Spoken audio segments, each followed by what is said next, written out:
8月12日，九龍城裁判法院審理一宗涉及警員非禮女護士嘅案件。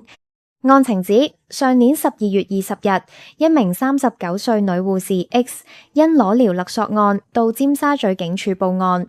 佢供稱喺房間同被告伍家威警員核對銀行結單時，感覺到大腿多次被手背觸碰，直到第3次時，佢更親眼見到被告手臂喐動，認為對方係非禮。X 憶述，當時被告要求佢企喺身旁，佢保持約30厘米距離，但2度回答問題時都感到大腿被摸。直到第3次，佢加倍留意，見到被告左手垂直喐動，因而肯定被非禮。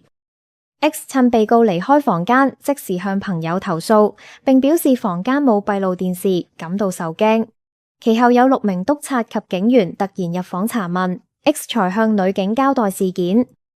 X 又指，案發前一日，騙徒曾傳送裸照，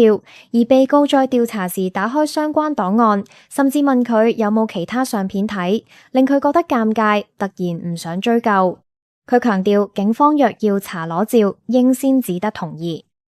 41歲嘅被告伍家威，佢否認一項猥褻侵犯罪，案件由重案組跟進，今日正式開審。